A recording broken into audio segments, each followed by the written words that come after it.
Okay, story time. What is this?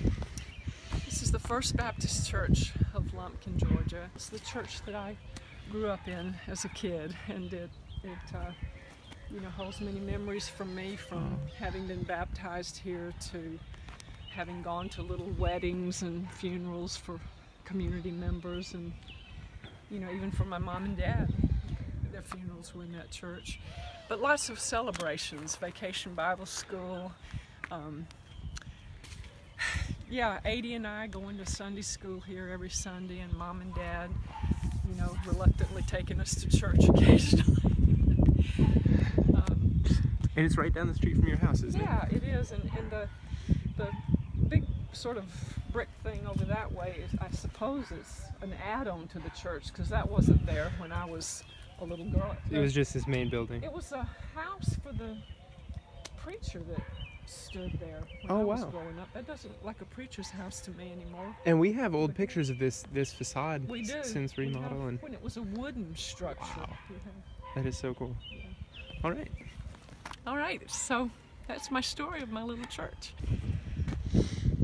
Wow, this is the street that I grew up on, and it was called back in the day West End Drive, Lumpkin, Georgia. And the house right behind me was built in the year that I was born, in 1952. My dad built it.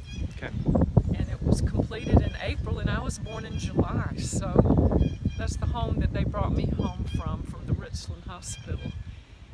And this is where I lived the next 18 years of my life.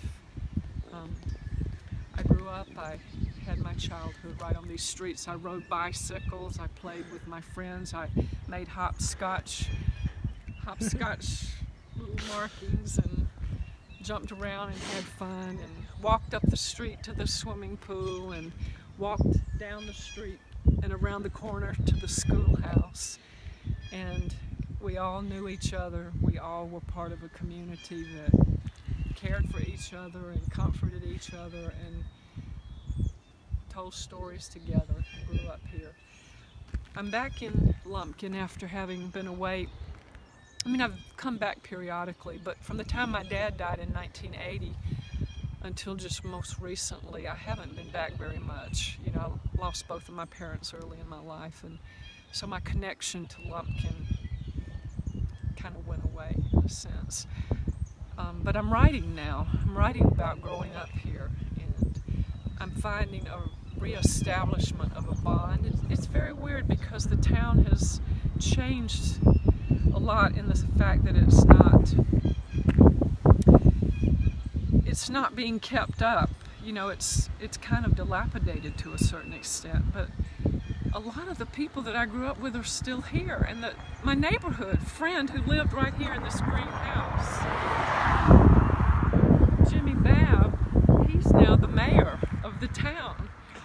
And in the little writings I have where I have pictures of things that happened, Jimmy and I were kids together. We played on the front lawns around this neighborhood. We played badminton together and croquet together, and we rode bicycles together. And I'm going to have lunch with him today. He's now the mayor of the town, so it's pretty cool. But a lot of memories are here, and I brought my son Steve here, and my husband has been here too. But we all realize that capturing the moments and talking about them, you can't let those times pass without trying to document a little bit of that. And so that's what we're doing today, is we're talking about my stories. We'd really love to spend some time up in Escanaba, Michigan, and talk about Dad's stories. Very cool. I've seen pictures of like this backyard and videos and that sort of thing. What sort of things run through your head when you see this? Wow, I see pictures of my mom and dad coming out the door and jumping in the little car and going to the post office. I see Adie and myself out in the backyard with a ping pong ball net,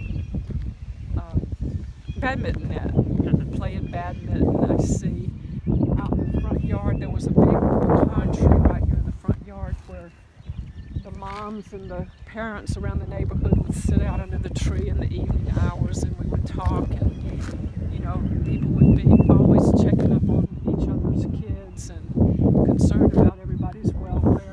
And out of the kitchen window, which is 2 windows down, buzzer under the kitchen sink that my mom would press when it was time to come in for dinner at night, the supper meal. And that rang a bell? It rang a bell that could be heard all over the neighborhood. Oh wow, that's so cool. So not only would 80 and I know that it was time to come home for dinner, everybody else in the neighborhood would know it was about that time for them to get home for dinner too. That's so cool. Is that something you guys installed there? Yeah. It was part of the house. I guess they built it in when they built the house. That's so interesting. Buzzer. Yeah. That old shed back there, I remember seeing videos of your dad riding his lawnmower around and that sort of thing. Yeah, Joe used to have a tale to tell. Every time he would come home from Europe for the summer, Dad would want him to help put up another shed. So those are little storage houses where we offloaded some of the things that we didn't have room for. And yeah, I think there are 2 more on the other side of the house. So. And the little awnings, you said your dad put those on. Yeah. Cute. And the porch down on the far end of the house was an opened air porch when I was growing up, and then Dad enclosed it probably middle way through my college years. Cool. So Good story time. So cool. I think part of the reason for enclosing a porch here in Georgia is the heat and the mosquitoes. Yeah, especially in the summer. You can still sit out there with a glassed-in porch and enjoy the feeling of being outdoors. But, you know, across the street here was the Ammons family. And Wayne grew up. He was about 80's age group. Miss Lily and... That's so cute. That's probably the age you and Jimmy were when you were playing. Yeah. Miss Lily Ammons and Mr. George Frank. Wonderful. Oh, cool. Yeah. And then houses nearby. Yeah, Mr. and Miss Guy Gore lived here. This was originally a Woodruff family, but they moved in when I was a toddler, the Gores. And down there? And then on the other side was my Aunt Marion and Uncle John, my dad's brother, John Anglin. Right next door. Yeah. What a cool street to live on. Good memories. Good memories.